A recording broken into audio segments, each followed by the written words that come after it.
At least 114 out of 240 inmates who escaped from the Kabba Medium Security Custodial Centre in Kogi State have been recaptured. Nigeria's Correctional Service spokesman Francis Enobore confirmed that a total of 108 inmates have been rearrested, while some others returned on their own. He added that several processes have been activated to ensure all inmates are rearrested. Gunmen attacked the Kabba Correctional Centre on Monday, freeing 240 inmates and killing 2 security operatives. It is unclear who the gunmen were, but criminal gangs have terrorized central and northwest Nigeria for years.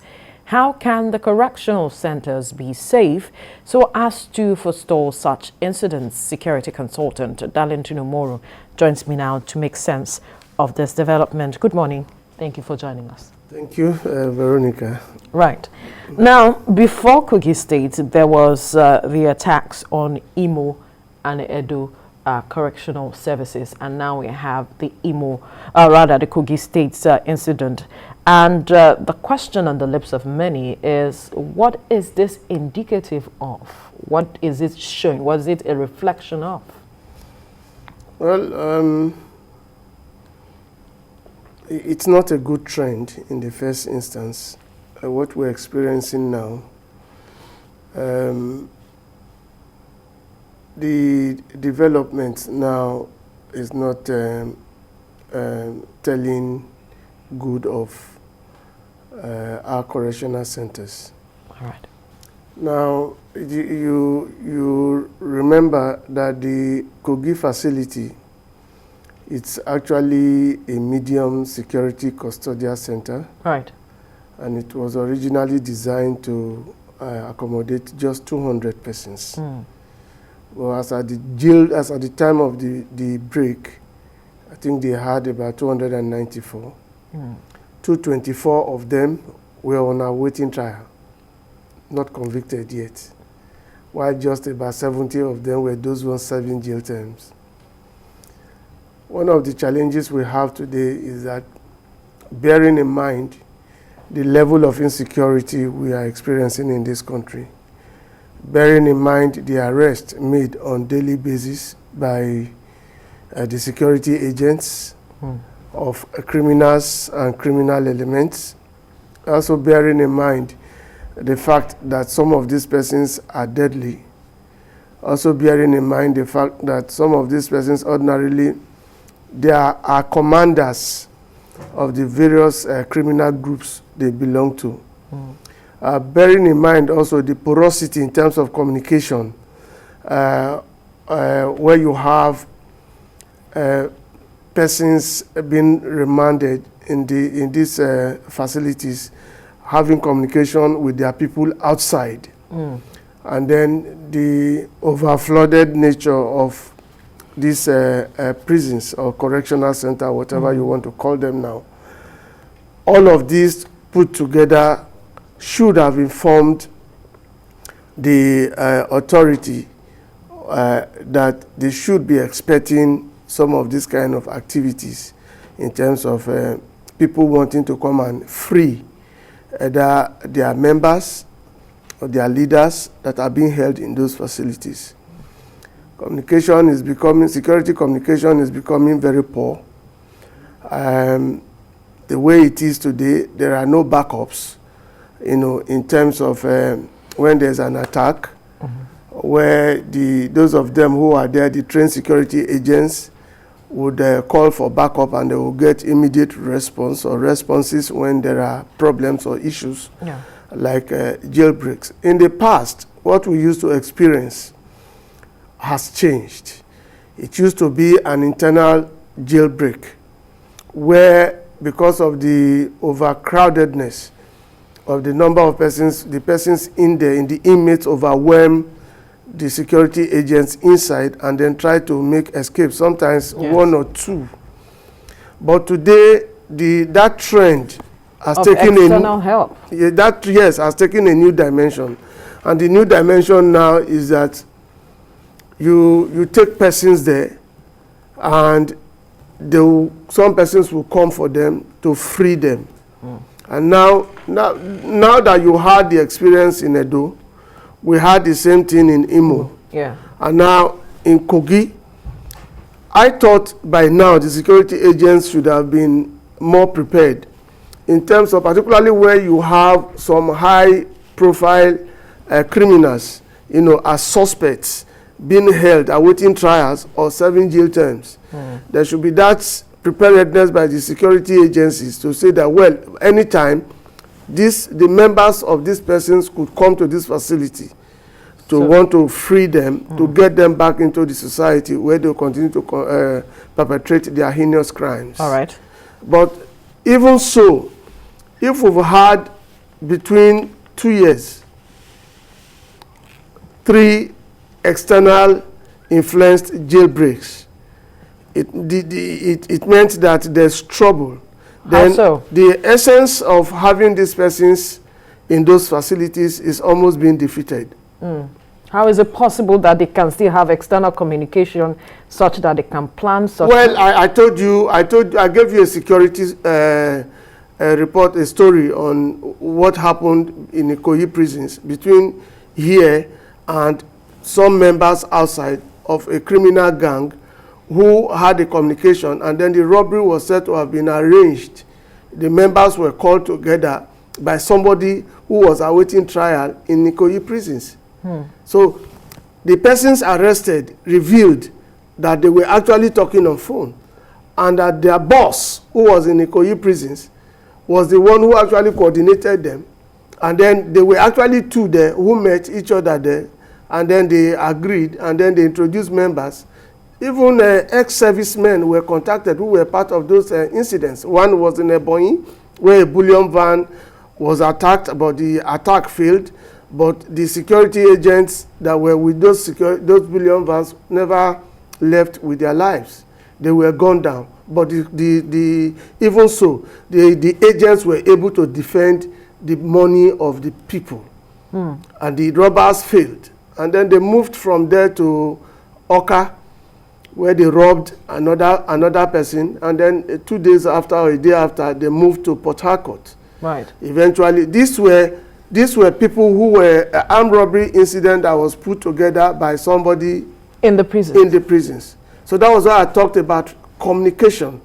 So if he was able to talk with them on phone. How is that even possible?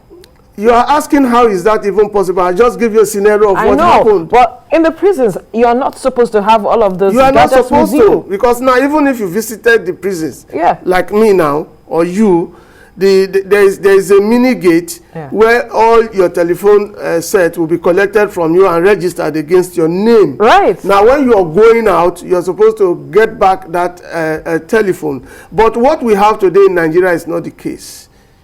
How these people, whether you want to call it corruption or whether you want to call it, I don't know how you want to describe it, but the truth remains that those in prisons, whether awaiting trial, they have a way of accessing communication gadgets with which they talk with their people outside.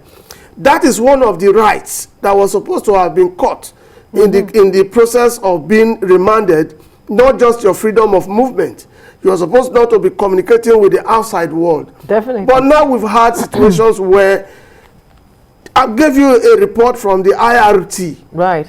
That report was from the IRT that I got, you know, on how they eventually arrested these persons who made these confessions.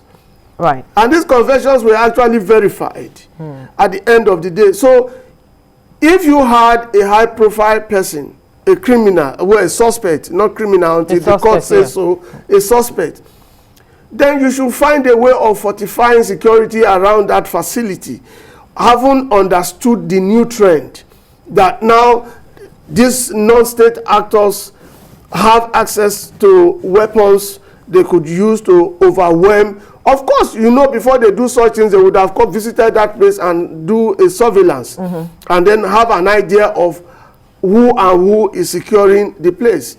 You are sure, I know you remember that the Kogi incident, 1 or 2 security agents, security persons died. Right. In the process of trying to protect the persons, protect the facility. Okay? But those of them who came to attack that place apparently came to free their members. Nothing more.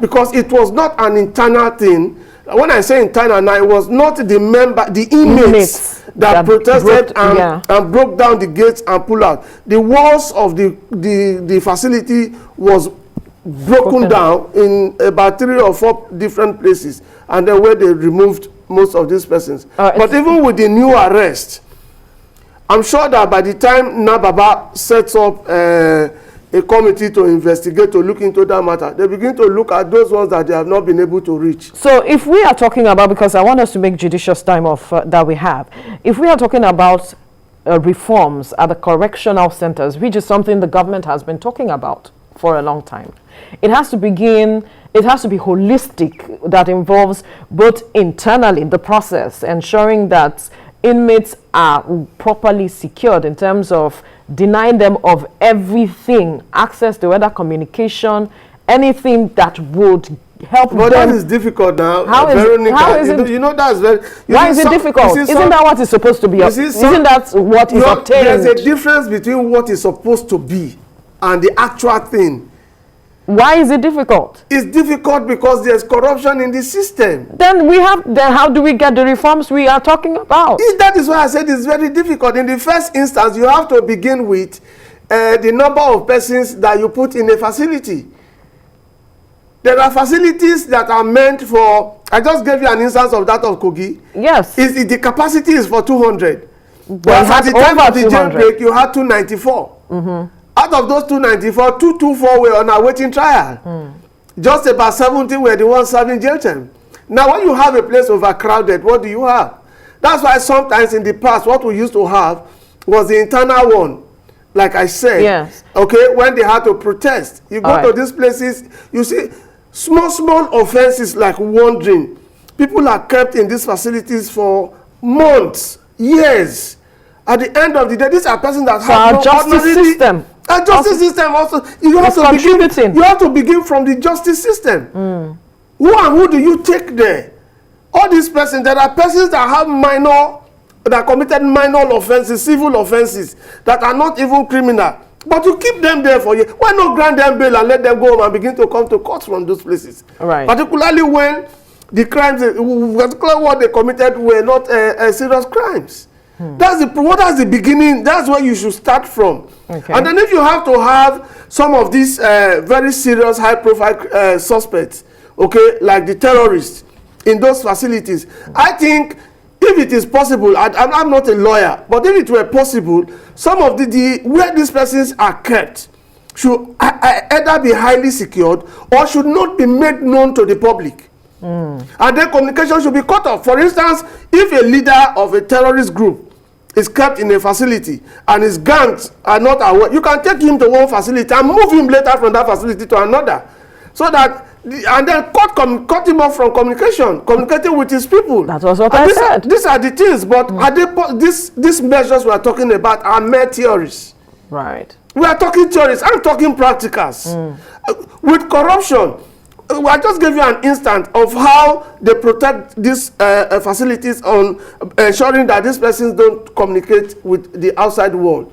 So if we are to talk about fortifying our correctional centers, ensuring that we don't witness these attacks anymore, with corruption that you have mentioned, can we really achieve that? Yes, we could achieve it, and it's simple.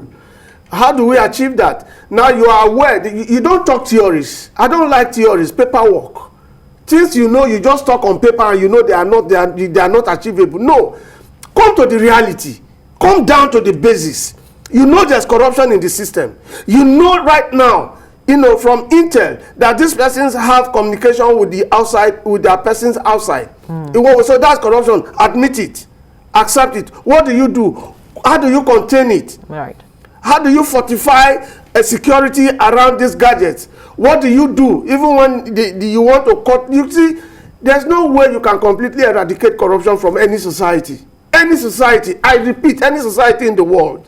But what do you do? Admit it first.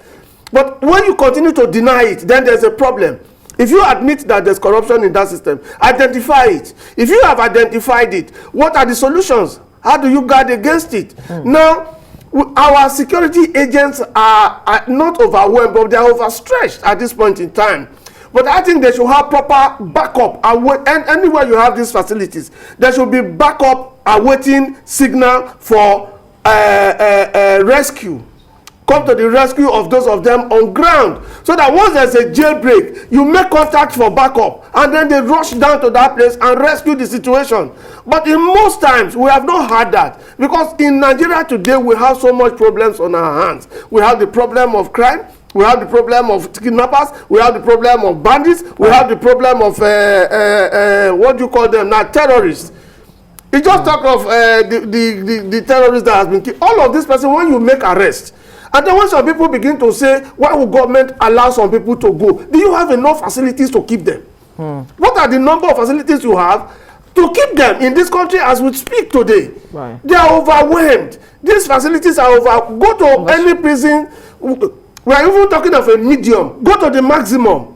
You know, there are about 5 categories. Yes. You have you have the maximum, you have the medium, you have the minimum, and then you have administrative. I think, and then you have the high profile, the high or low, the low one. Okay, but all of this, in all of this put together, which of them is actually housing the exact capacity that is designed for it? Right. I think it should begin from the justice systems. Our lawyers should help us. All right. The police should help us. The those who are presiding over courts should also help the situation. Right. Minor crimes of wandering and the rest of them, they should allow those people to go home and be coming to court. All right. We have to leave the conversation here now. Security consultant Darlington Umoru, thank you so much for your time. Thank you, my sister. I don't mind me, Jerry. So somebody's just tickling me out.